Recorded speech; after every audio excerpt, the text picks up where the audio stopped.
நம்ம இப்போ ரோஜா செடி வந்து நடவு செய்ய போகிறோம். நர்சரியில் வாங்கிட்டு வந்த உடனேயே நிறைய பேர் வளரல, காஞ்சிடுது, பூ பூக்கலை, அந்த மாதிரி நிறையா சொல்கிறாங்க. அதில் நானும் ஒருத்தி தான்.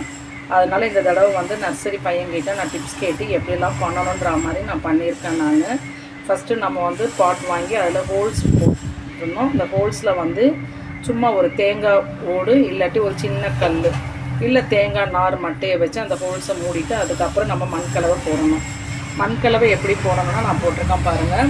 40% வந்து செம்மண், 40% வந்து கோகோ பீட், 20% வந்து நான் மண்புழு உரமும் நம்ம வந்து மாட்டுத்தொழு உரம் எல்லாம் மிக்ஸ் பண்ணி நான் அப்படியே போட்டு வச்சுருக்கேன். போட்டுட்டு நம்ம வாங்கிட்டு வந்து அந்த க்ரோ பேக்கை கட் பண்ணிவிட்டு அடியில் இருக்க மண்ணை மட்டும் எடுத்துட்டேன். வேறு சைடில் இருக்க மண்ணெல்லாம் அப்படியே வச்சுட்டேன். அது எதுவும் ஷேக் பண்ணல, ஏன்னா வேரெல்லாம் ஏதாவது வேஸ்ட் ஆகிடக்கூடாதுன்னு அடியில் இருக்க மண்ணை மட்டும் எடுத்துகிட்டு அப்படியே அதை நான் ரீபாட் பண்ணியிருக்கேன்.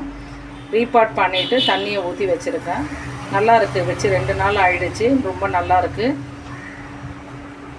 வச்சதை விட கொஞ்சம் நல்லாவே ஃப்ரெஷ்ஷாக இருக்கா மாதிரி இருக்காங்க. இது மாதிரி நீங்களும் ட்ரை பண்ணி பாருங்கள். நம்ம இதில் வந்து இன்னொன்று கவனிக்க வேண்டிய விஷயம், எல்லோரும் வந்து வாடி போயிடுதுன்னு சொன்னாங்க, நானும் சொல்லியிருந்தேன். தண்ணி வந்து நம்ம தேங்காமல் இருக்கான்னு ஃபஸ்ட்டு பார்க்கணும். தண்ணி தேங்கி இருந்தாலே வேரழுகல் நோய் வந்து நம்ம செடிங்கள்லாம் வேஸ்ட் ஆகிடும். அதே மாதிரி ஓவர் வாட்டர் அந்த மாதிரி இருந்தாலே இலைகள்லாம் பழுத்து அதுவும் வேஸ்ட் ஆகிடும். அதனால் நம்ம அந்த வாட்டர் விடுறது தான் ரொம்ப பார்த்து ஜாக்கிரதையாக விடணும். இன்னொன்று இதுக்கு சன்லைட் போதும்.